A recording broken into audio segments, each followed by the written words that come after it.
So, this video is directed towards panhandlers and homeless people.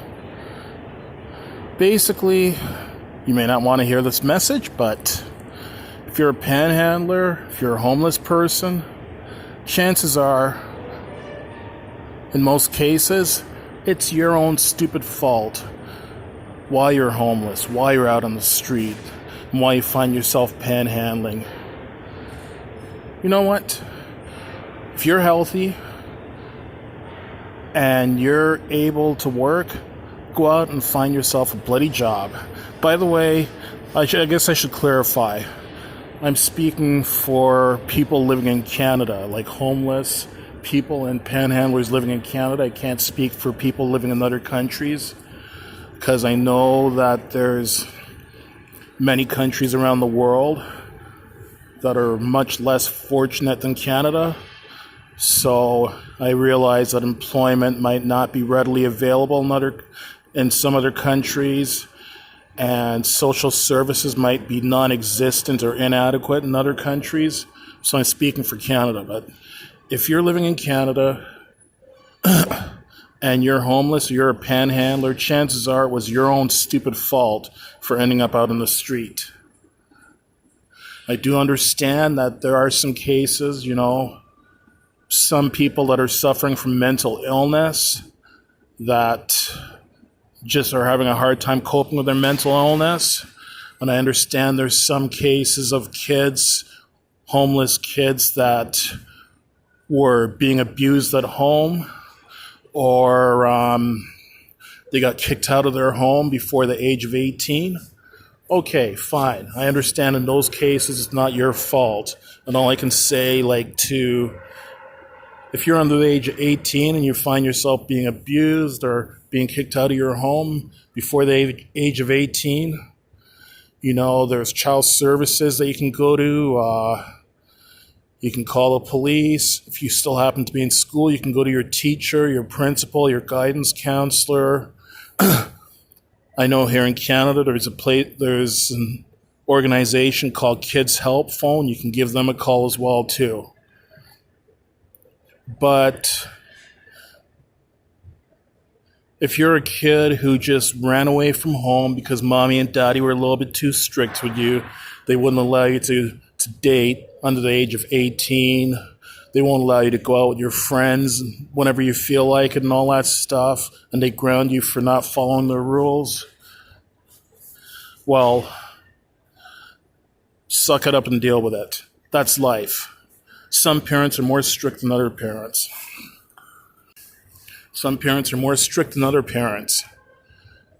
Not every parent out there are actually some parents that do care about enforcing rules and setting structure for their children to live within. Not all parents out there just want to be their kids' friends. As long as your parents are not abusing you, like physically abusing you or sexually abusing you or depriving you of the necessities of life, such as shelter, food, clothing, school supplies, transportation for essential services like getting to and from school and all that, your medical needs. As long as your parents are providing you with the bare necessities of life, and as long as they're not abusing you, then suck it up and deal with it. And if you hate living at home that much, then maybe you should either A, find yourself some employment so that you can save up enough money so that you can move out when you're 18, and you might have to move in with friends, or you might have to move into a rooming house where there's other people living. You might be in a less than ideal situation. Or if you're able to move in with someone else other than your parents before you're 18, you can move in with your grandparents, aunts, uncles, cousins, friends, whoever. If you're in a position to do that, then go for it. If not, and you're not being abused, suck it up and deal with it and quit being a whiny little baby. And my message to adults that are homeless and panhandling, you know, there's nothing that irritates me more than seeing young strapping guys in their 20s who appear perfectly healthy and able-bodied and everything out there panhandling for money. If you're an adult and you're not severely disabled and you're under the age of 65, go find yourself a frickin' job. If you're living in Canada, don't tell me there's no jobs out there. I understand there might be some, if you're living in a small town or a small village where employment's very limited, then you might have to move to one of the larger cities. You know, you might have to move to a larger city, would say 100,000 people or more, to where there's a larger field of employers to choose from. Don't tell me there's no jobs out there.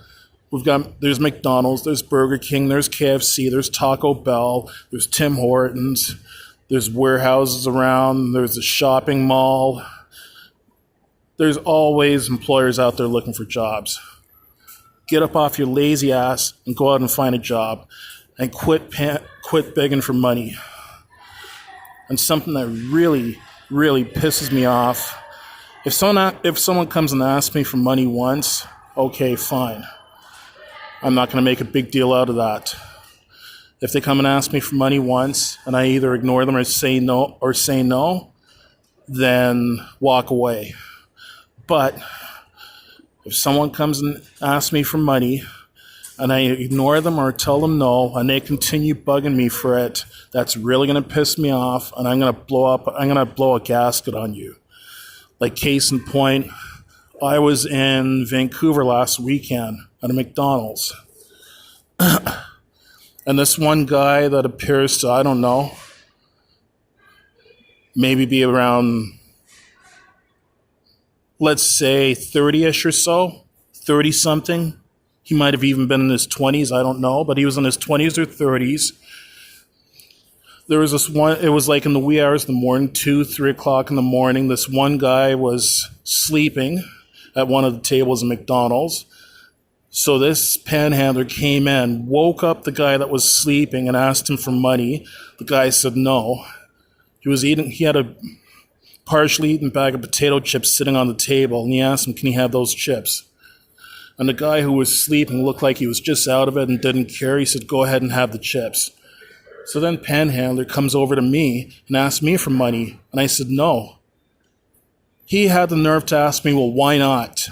So when he asked me why not, I said to him, you know what? I don't have to fucking justify it. I don't have to give you a fucking reason or justify why not. I'm not obligated to give you anything, and I just don't feel like giving you any money. Don't come asking me why not. I don't have to have a reason why not. So then he continued to ask me for money. I just told him, look, you fucking worthless loser, you lazy bum, go out and find yourself a fucking job like everyone else. And he said, job? I said, yeah, go find a job and quit bugging people for money.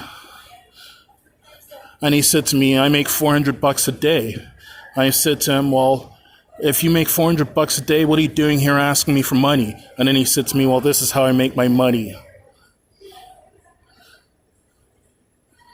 Like, just some people have a bloody nerve. He was probably lying about the $400 a day, but who knows? Again, instead of using your energy to go out and lie to people and try conning people to get money out of them and committing crimes, get off your fucking lazy ass and go out and find yourself a job. If you have enough money to go around panhandling, you have enough money to go out and then you have enough energy to go out and find a job. If you have the brains to con people and come up with all kinds of dishonest stories, of why they should give you money, then you have enough brains to put together a resume that can get you a job. I have no sympathy whatsoever on most panhandlers and most homeless people, because I feel it's my belief that the majority of them are homeless through irresponsibility. Things such as while they had a job, they didn't take it seriously enough. They didn't show up at work every day. They were showing up late for work. They were getting back late from break. They were just being lazy and slacking off and not doing what they were supposed to do. Like basically insubordination. In other words, just being stupid, lazy bums. Don't expect me to have one fucking ounce of sympathy on you if you're homeless and hungry, living in Canada.